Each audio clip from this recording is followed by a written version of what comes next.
You check your blood sugar daily. Your numbers look fine, but your HbA1c comes back high. How is that possible? Let's break it down clearly. HbA1c reflects your average blood sugar over approximately the past 2 to 3 months. It measures how much glucose has attached to your red blood cells. So it doesn't look at one day. It reflects patterns over time. Daily finger prick readings are like snapshots. HbA1c is like a movie.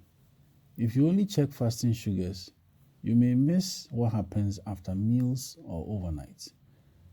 You may be missing post-meal spikes, late night elevations, stress-related increases, occasional high readings you don't test. These spikes can significantly raise your overall average.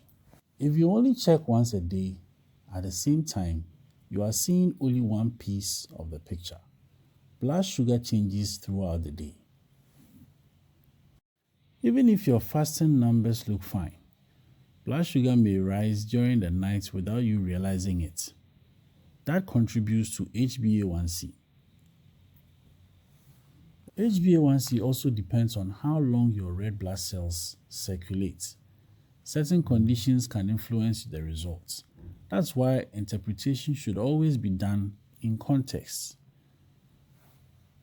If your HbA1c is high, but daily readings look good, consider checking post-meal values. Track patterns at different times.